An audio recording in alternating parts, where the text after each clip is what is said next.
What's going on, mi gente, my people? I'm about to eat a little breakfast real quick and rap to y'all for a second. Something I was talking to my girlfriend about earlier. You know what I'm saying? Because her political views lean towards the left, not completely left, but for the most part, lean towards the left. And my political views lean more towards the right. And one thing I've noticed is that on a public platform out in the open, yes, you have the exceptions like the Scheherazade Ali's or whatever.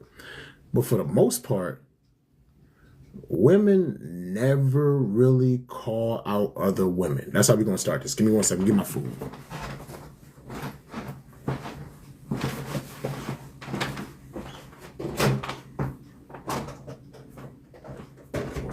Wait, too.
Ooh, baby, I love your way.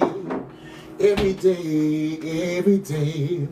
I'm about to get it in. Give me 1 second. I'm about to get it in.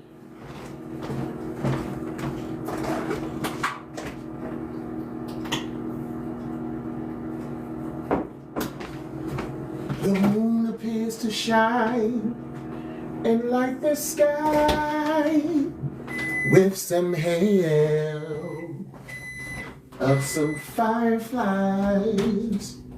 I wonder how the sun turns into night far away of the city.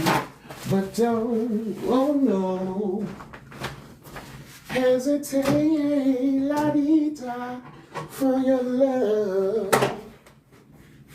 Just won't wait. Hey, hey, hey. Ooh, baby, I love your way. Every day, every day. I wanna tell you I love your way. Every day, every day. I wanna be with you night and day. Ooh, baby, I love your way. Alright. Enough of that. About to get it in real quickly. About to get it in real quick. About to get it in. I'm eating some oatmeal with some salt. I got oatmeal with some sausage and a little bit of bacon. Not the healthiest, but it's baby steps though. Oh my God. Let's drop the spoon. For the most part, generally speaking,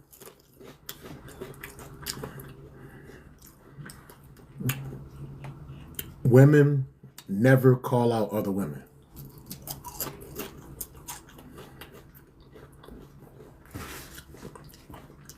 In light of this election, of Trump being in office, even though the majority of the country wanted him, we got the popular vote and you got the electoral vote.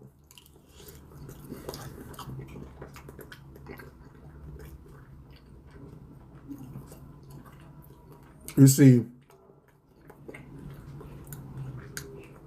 scores and scores of women on the Democratic side complaining about men. Oh, this happened because men hate women. This happens because men don't have women's best interests. And just men constantly being called out. But I did the math, I started to look some stuff up. Now, as far as Roe versus Wade being turned over, 7 Supreme Court justices turned it over. I think 4 or 5 of them were like, I think 3 or 4, I don't got it offhand, were Republican. A couple of them they had no political affiliation, but they all had conservative views. And one of them was a female who was appointed by Donald Trump. Her name is Amy. I can't remember her last name. You never see women calling out that particular Supreme Court justice ever. How me, who leans more towards I'm not conservative down the board, but I lean conservative. I am conservative when it comes to our freedom of speech. I don't believe in suppressing people's words just because they have a difference of opinion. And that's something that you see heavily on the left side. And that's one of the things that pushed me towards the right, especially during 2020, 2021, during COVID, because I was one of those individuals that was just questioning the COVID vaccine because it came out so fast. And I would put up different ways that people can potentially help themselves, like taking vitamin, things of that nature. And as a suggestion, not calling people stupid that got the shot. And I was constantly getting suppressed. But I've never seen one woman call out that Supreme Court justice. I haven't seen one. Men and women, for the most part, are not going to totally agree on politics. So I expect a lot of men not to feel the same way as women. But out of the almost what? I think 77, 78 million votes that Donald Trump got, it was in the high 70s.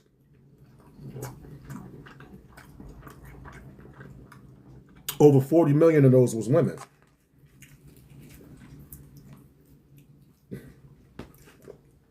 For the most part, those women don't get called out for helping. If without that woman vote, Donald Trump wouldn't be in office.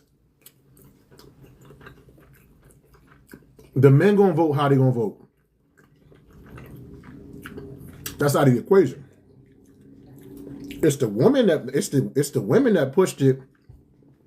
It's the women that pushed it to a level that a lot of Democratic following women hate. But overall, y'all never call them out. Why? Because women have a sense of solidarity to a fault. A woman won't call out another woman even if that woman's views are staunchly in contrast to what she believes. Yes, you have outliers. As you have Shahrazad Ali.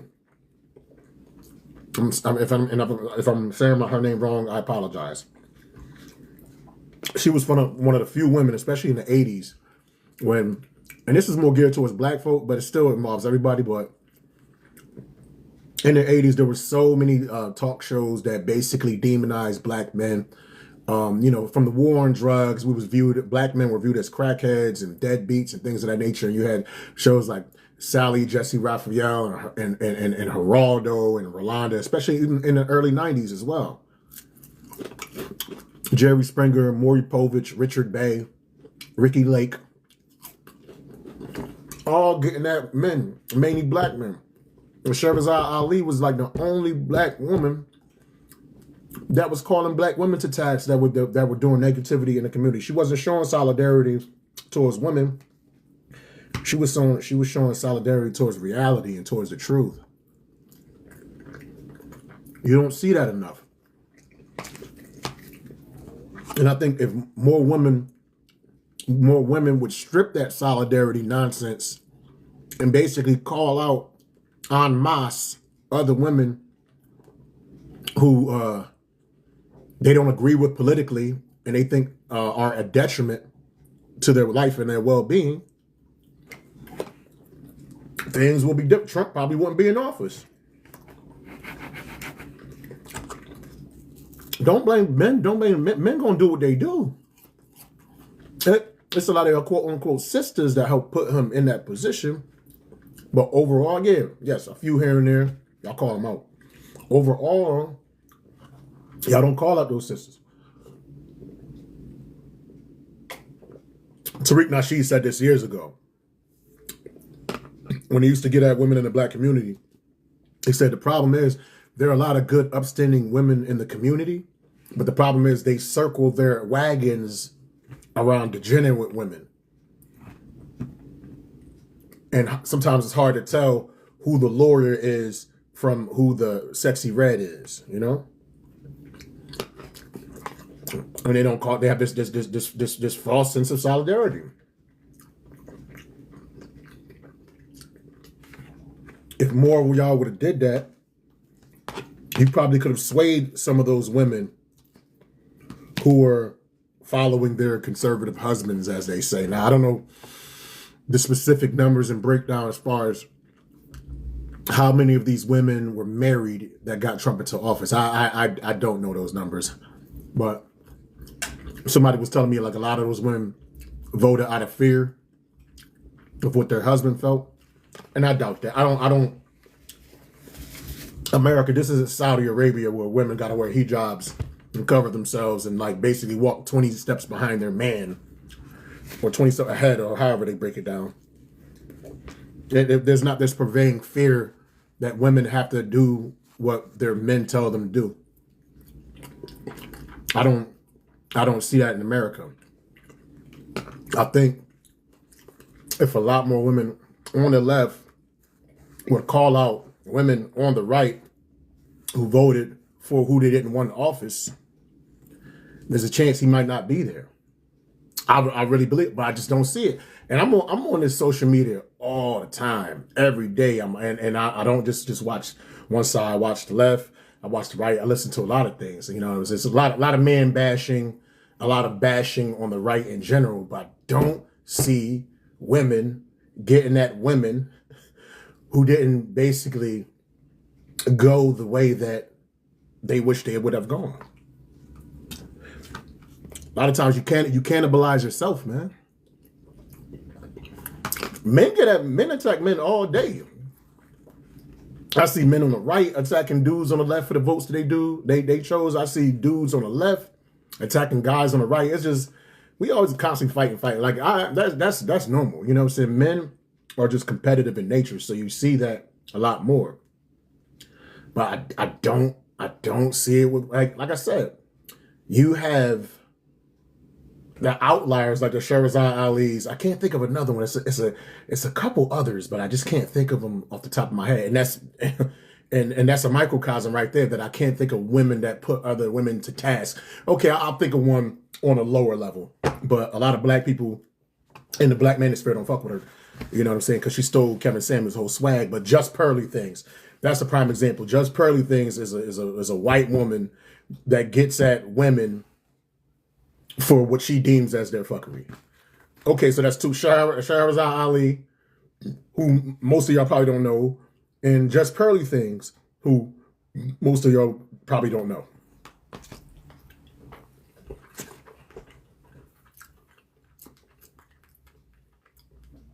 You got to get out of this mindset. Oh, you know, she doesn't. Her views don't align to the way I think. So even though I'm not gonna say nothing because she's a woman and I'm not. No, that's the reason why stuff is not getting done that you want done on your side, because you don't have the willingness to call that out. That's why it doesn't get done. Women outnumber men in America. Y'all should have had this election in the bag, man.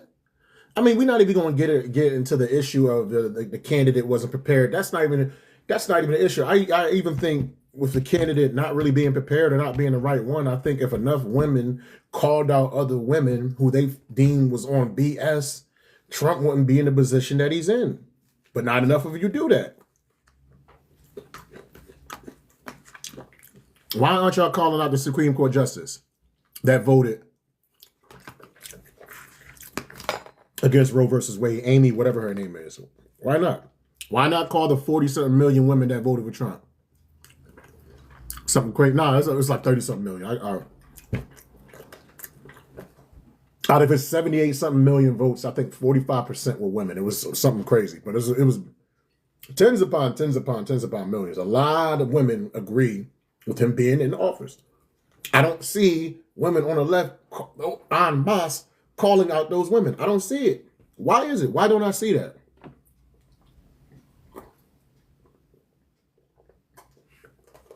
You want to get at the men and blame somebody who you knew pretty much was going to go a certain way with their vote. You can't convince somebody who already got their mind made up. You have to convince people that are kind of on the fence and people that's on your team, you know? And call them out and call them out if they're going in a direction that you don't approve of. Mm-hmm.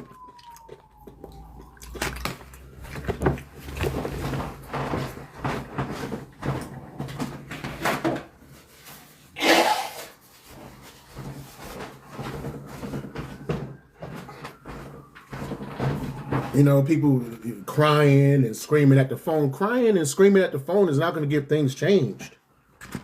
What's going to get things changed is a compelling, logical argument. We have to separate the emotions and put the logic to the forefront. Crying on a small level will get a man to change his mind, but as far as the government and all that, nobody didn't care about no damn crying. With the Roe versus Wade situation, me personally, I don't agree with it being overturned because I think it created way more divisiveness and division in the country. But the Supreme Court justices, the politician that you voted in, that you thought was the right candidate, Trump, back in 2016, put Supreme Court justices in place. And this is what you have. The people have chosen that. Overall, the people chose that. You know what I'm saying? But it's still divisive because that first election that Trump won was so close. But the justice isn't being called out. Amy, whatever her name is, she didn't just mysteriously just get to that position. She had to work her way up to get in that position, win elections, win whatever. I don't know how she got there, but the people picked her to be there. You understand what I'm saying? And then this is the way she voted.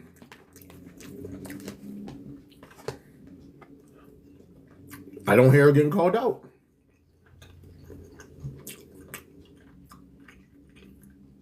Over 30 million women voted Trump in. I don't hear them overall being called out.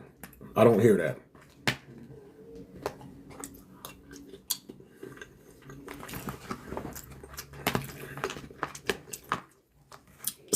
Solidarity can work towards your detriment at times. You know?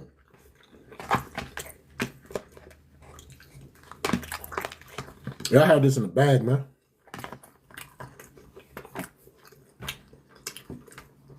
I think it was a difference of 5 million votes. I don't know the specific breakdown, but I know over 30-something million women voted for Trump, right? From a popularity standpoint. You mean to tell me out of them 30-something million, 5 million of those women couldn't be convinced to go the other way? That's some people in it. You mean 5 million of those women couldn't be convinced to go the other way to potentially push the election to the way that almost 70, it was, I think, 72, 73 million voted for Kamala, and out of that 72, 73 million, I think a high percentage of those women of those voters were women. Y'all couldn't get those votes to shift this way? A lot of times women change their mind when they're being called out and they're being held to task. If they're not really being called out by other women, if they're not being held to task, if their feet aren't being held to the fire, a lot of times they're going to go in a direction that you probably don't want them to go. And you're only focusing on men. Men aren't the only people in this country. Women outnumber men in this country.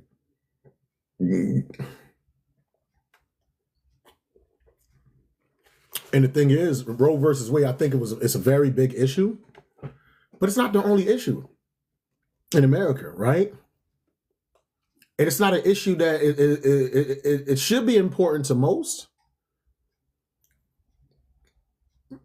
But apparently, I feel like when you're running a political campaign and you're trying to win based on multiple bullet points. And I feel like in Kamala's campaign, too much weight, even though it was important, too much weight was just put on that specific issue. And the problem is, this country is rooted in Christianity, and a lot of people are from the down south and Midwest, and they have strong Christian values. And a lot of people don't believe in abortion on any level, regarding that, and I think that's wrong, you know what I'm saying? But they don't believe in it on any level, whether it's the R word, whether it's incest. Well, I'm just call it the N word because I ain't trying to get my page, but whether it's the R word, whether it's INC, you know what I'm saying, or whether a woman carrying a pregnancy to term can potentially put the baby at risk. I'm all in favor of those major three exceptions. I'm in favor of it, but a lot of quote unquote Christians, they're not in favor of that. You're talking about hundreds upon hundreds upon hundreds of millions. I think if Kamala would have ran a more balanced attack concerning that, if she would have ran a more balanced attack concerning that, you know, and not just only being completely pro-choice, she probably could have swayed a few million. When you run on absolutes, you alienate a lot of people, man. You got to be a little more balanced.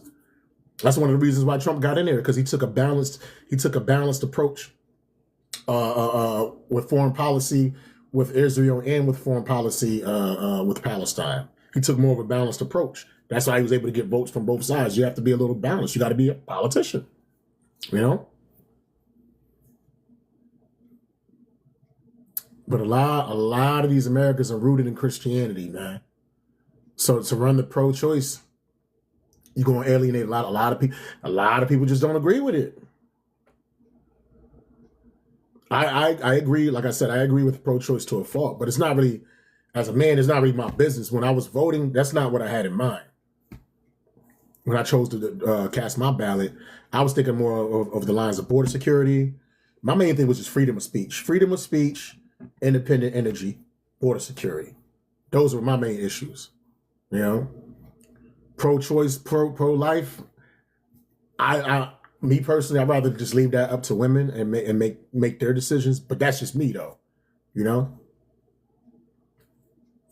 there's no absolute. There's no one thing that, you know. There's 7 or 8 different points that a politician is running on. They're running on border security, female autonomy, freedom of speech,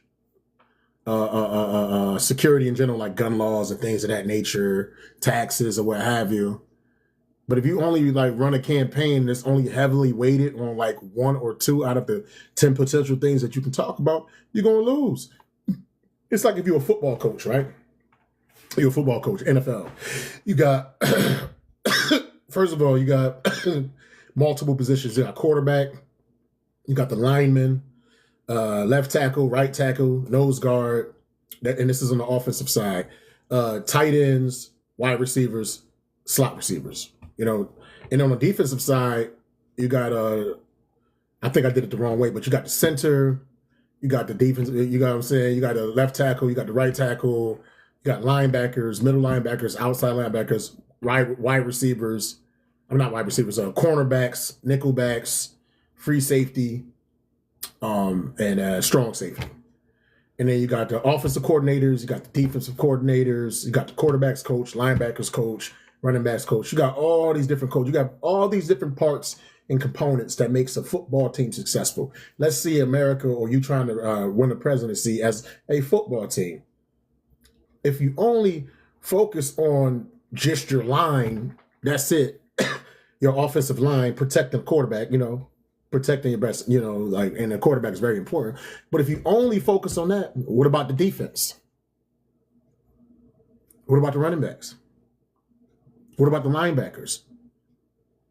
The football organization that's going to be the most successful and win games is the one that is giving, I wouldn't say equal attention, but a balanced attention to every aspect of the organization. And I feel like if Kamala Harris was a football coach per se, she was only focusing on maybe the quarterback. The quarterback is the one that facilitates. So I'm saying having babies is facilitating. This is a crazy ass metaphor, but this is just coming to me. See, the universe is behind me. The Lord is talking to me right now.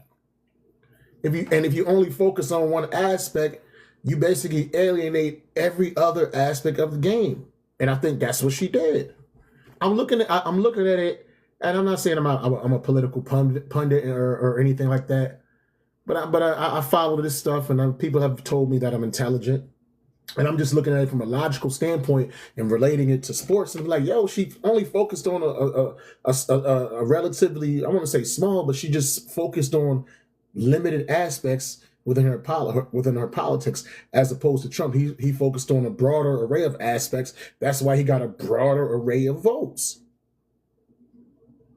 And Democrats and people on that side, they should look at how Trump won this election and apply it to the next election in 2028, and they can possibly have a chance. First of all, they got to get the right candidate that has the ability to speak and that's charismatic. You mean to tell me out of, they say half of America's for Democrats. So you mean to tell me out of 150 million, and out of those 150 million, maybe like 75 million are adults. Out of 75 million people, you can't get an intelligent, charismatic person that understands the law and that understands the Constitution and that is liked and has an endearing personality that can not rile people up, but that can galvanize people to vote for their side. Y'all can't find that? I find that hard to believe, man. It's out there. I don't know where it is, but statistically, with as many people that are in America, if I find it hard to believe that you guys will have a hard time finding the next heir apparent to potentially try to get back, win back over the Democrats. But you have to look at how the Republicans won. It's crazy. I was doing like a lot of research, and they said like it's almost like the personality of Democrats and the Republicans flip-flopped, because in this go round, the Republicans and Trump, they seem like they were trying to get the working man, the steel worker, the miner, the like miner, M-I-N-E-R, you know what I'm saying, the coal miner, or the trucker, the lumberjack. They were going for the farmer, like the hardworking man, whereas the Democrats on the flip side, they were based more or less targeting the bourgeoisie. You know what I'm saying? Like they were targeting the millionaires and the billionaires, the Oprah Winfrey's and all the ladies on The View. They're all multimillionaires, and Beyonce. They paid Beyonce $20 million for her appearance. They paid Cardi B like a few million. They paid Lizzo a few million. They paid Eminem 1.8 million. Eminem got the least money out of all of them. So you know how they feel about men, especially white men. That's why they only gave 1.8 million. That's actually a joke. I'm about to write that down. That's kind of funny. But they paid out all this money. That campaign spent over $1 billion just trying to get celebrities. J-Lo, they paid J-Lo money. You know what I'm saying? Trying to get celebrities to endorse Kamala and convince the people to vote for her. But it looked so fake. It just wasn't sincere. And you're underestimating the people. Overall, their intelligence was underestimated, especially minorities. You mean tell me you're going to get J-Lo? Oh my God, I was going to cry. But you should, come on, man. You acted better in Money Train. Is that a movie she was in? You was a better actress than Selena. Come on, man. You could have did better. For 20 million, J-Lo, or whatever she got, I think she got like 10. She could have did better at acting than that. Cardi B was the worst. Cardi B on some last second, and Cardi B, for the last few years, if you follow her politics definitely lean more towards conservative. Despite the music she puts out in her come up, but whatever. I'm not going to judge you for your past. I'm judging you for how you living right now. And she's reading from a teleprompter. Well, this is the most important thing that we have to do. And this is the person that I want you to vote for. And then the freaking the teleprompter froze. It's like, somebody had to give her a phone. She was looking like she was in a hostage situation. And Kamala Harris, wait, let me see. I gotta make the I got to make the font bigger. Kamala Harris is the best possible candidate, and this is a matter of life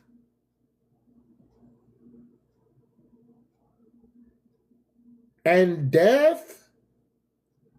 So tomorrow, you know what you have to do. Vote for Kamala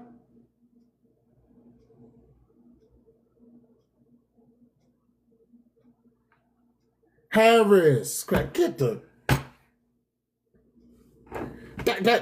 that's gonna convince people. If anything, that's gonna turn people away. It doesn't look sincere, man. Now some people they gonna vote for Kamala Harris no matter what.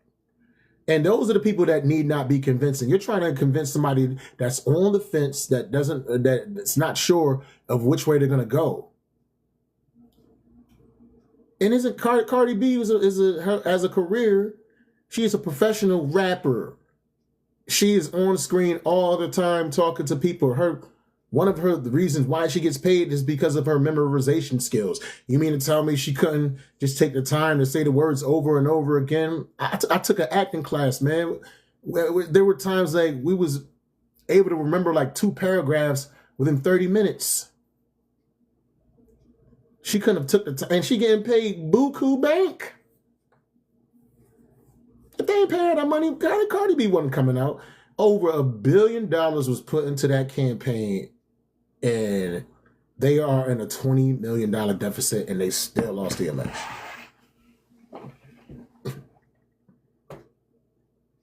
And like I said, this is my theory, because women do not, and I don't mean all, but in general, it is not a common practice to see women calling out other women, even if the woman needs to be called out, needs to be held to the fire.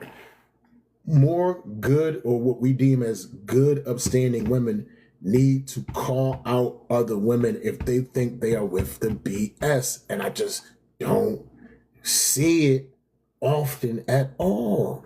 And then you wonder why certain things are going in the country the way they're going. You can't really blame men, because women outnumber men. Why are you women having a hard time convincing other women, or shaming other women, or calling them out if they're not leaning a way that you want the country to be leaned towards?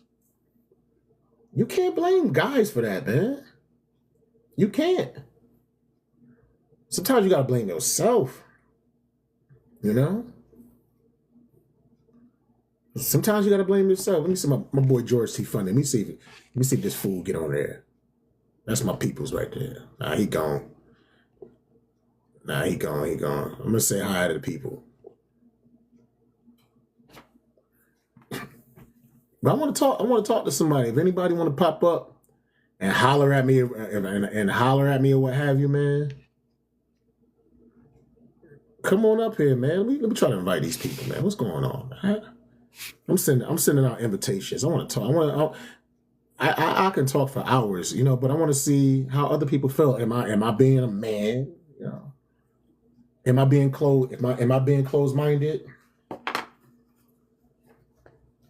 I'm not cursing. I'm not blaming anybody. I'm looking at this from an objective standpoint. Not once did I make fun of anybody because of who they voted for. Not at all. I never called anybody out. I saw 2 major politicians. One logically made more sense to me and spoke more to the things that I believed in. And it wasn't Roe versus Wade. That was not the thing that made me decide. Wasn't even thinking about that. And so that's why I voted accordingly. Give me 1 second.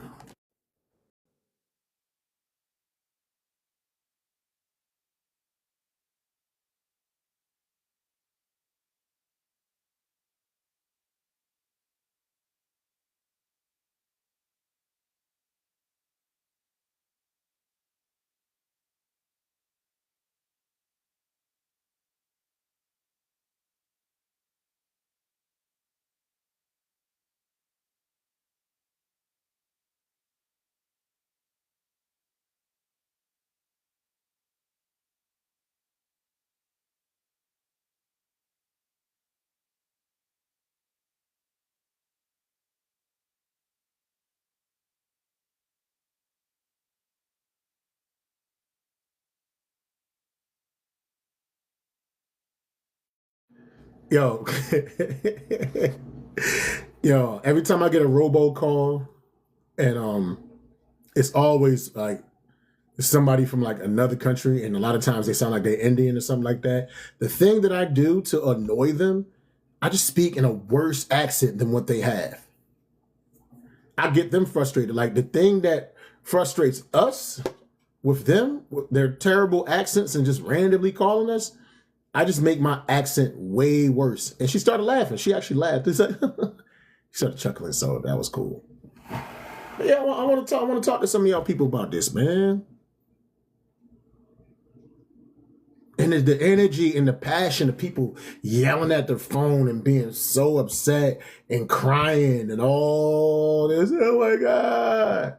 Where was that same energy and passion in your campaign? You can take that same energy, and I'm not saying you got to yell at people and scream at people, but you can use that same energy to put into doing research and actually learning how to speak properly and understanding things about the law so that you can properly persuade the people that are on the fence to vote on your side. And, oh, I don't know, call out women that are potentially going to go against you.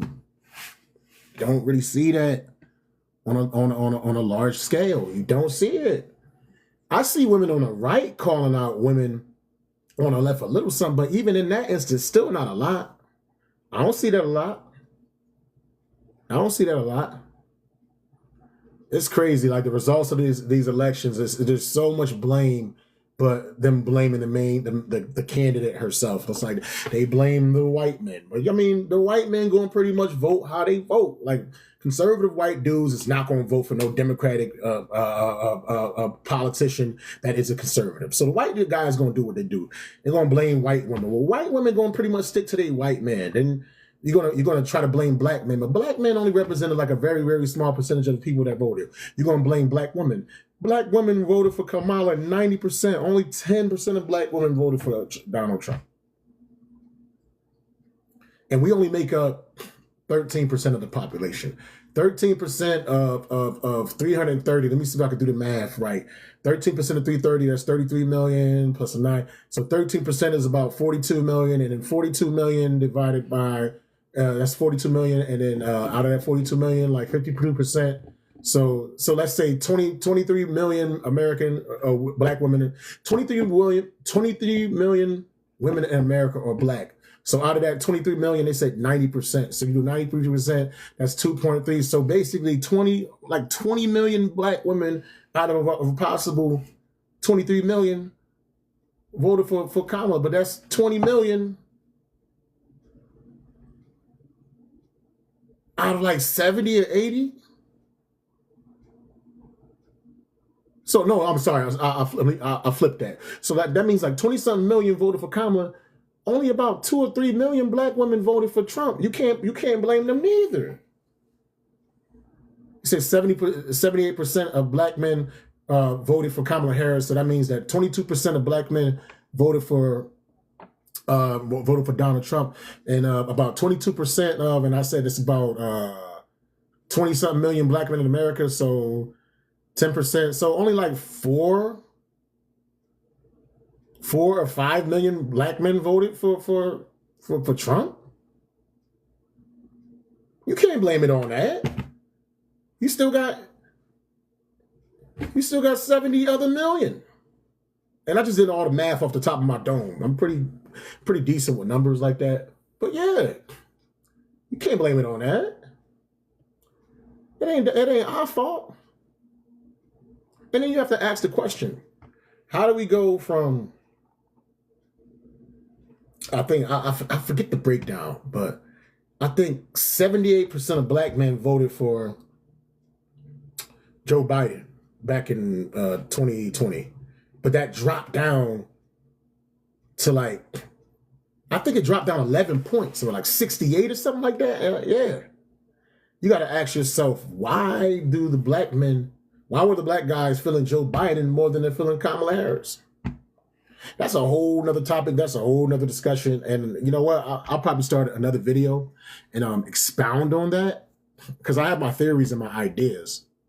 I base everything on logic. I watch a lot of this social media stuff and the news and things of that nature from an objective from an objective mindset. And then that's how I draw some of my conclusions and create some of my questions. But I'll touch on it. I ain't got nothing to do. I'm here for a while.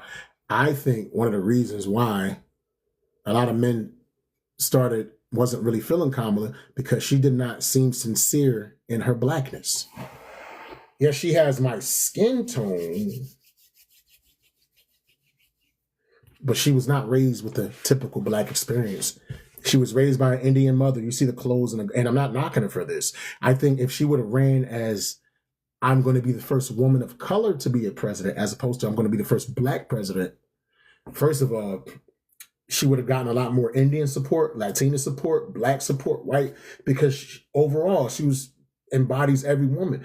But because she was only keying in on black women only, which only represents potentially 5 million votes, or 20-something million, I'm sorry, 20-something million votes that she can get, she alienated a lot of people. That was bad strategy on her part. She should have ran a more broad strategy, no pun intended, to get more voters, more women voters. But only focusing on black folks, you're alienating Asian, you're alienating Latina, you're alienating, she probably lost millions of votes because she made it so narrow. Yes, the black vote is important, but all those other votes are more important. And she just ran this narrow campaign, and it's probably not her fault. I think the same people that helped Obama get in office were trying to get her in office. They were trying to run those same politics, but she's a woman, doesn't work as much. Right? And then on top of that, her blackness was in question because they say her father was actually Indian mixed with Irish, but happened to be born in Jamaica. And he didn't identify as black. And he's estranged. He never even talks about his daughter like that. Candace Owens broke all this down, dug into her history. She had this book with this black woman who was allegedly her grandmother, but when they broke it down, it turned out that black woman in that book was the help. And her grandmother, at the age that Kamala was in, with her picture of the grandmother, they said her grandmother died like 4 years before Kamala, her real actual grandmother passed away like 4 years before she was even born. So a lot of black people were turned off, conscious black people, because they basically saw her pandering, and a lot of her stuff just didn't add up as far as her actual blackness. They asked her, what are some of the rappers that you listened to when you was in college? Mind you, she was in college in the mid-'80s. I listened to Tupac and I listened to Snoop Dogg. Tupac and Snoop Dogg didn't come out until like 92 and after. In the mid-'80s, they were teenagers. They were like 12, 13 years old. They wasn't cutting no records. Or at least putting them out on a grand scale. She talked about she cooks a mean batch of collard greens. But then she makes the mistake of saying, and she did it twice, I had so much collard greens when I prepared them, I would have to put them in the bathtub. Whenever my mother had a lot of collard greens, she would prepare them in the sink. If it took more than one sink washing session, she would prepare them in the sink. The bathtub way more dirty than the sink. She probably lost 1 million votes from potential black people. When they saw that, they was like, what? This chick Fugazi, I can't vote for her. It's a funny question I asked, but I was like, yo, black folks that be at your cookouts, Thanksgiving, what have you, that voted for Kamala Harris, knowing how she prepares her greens, would you let her bring them greens in the house and put them on the table? And would you eat her bathtub greens? None of them can answer the question. I don't care. She just ain't Trump, though. But that was enough to turn off a lot of black people. And code switching is one thing. Like when I get around certain individuals, I speak a certain way. But I'm a comedian. I'm an actor. I'm an impressionist. So I know how to change my vernacular and dialect and sound to the point where I sound and blend in with the individuals that I'm around. She is terrible at doing that. You better thank a union member. And you know, what is with you, man? Like, you was born in Jamaica. You still got a bad Jamaican accent. She make remember Miss Cleo, the from the 90s infomercial. She's like a psychic that was a fake Jamaican. She make Miss Cleo sound like an extra from Shatters. That's for all my black people and my Jamaicans. Y'all know what that joke mean. Let me see if I can invite some people on, man. I want to talk to some people. Nobody want to talk to me, man. Nobody want to talk to me, yo. because I'm spitting too much fire. Talk to your boy. I'm about to shut this down in a second, and I'm going to be right back because ain't nobody talking to me, man. I'll holler at y'all. Peace.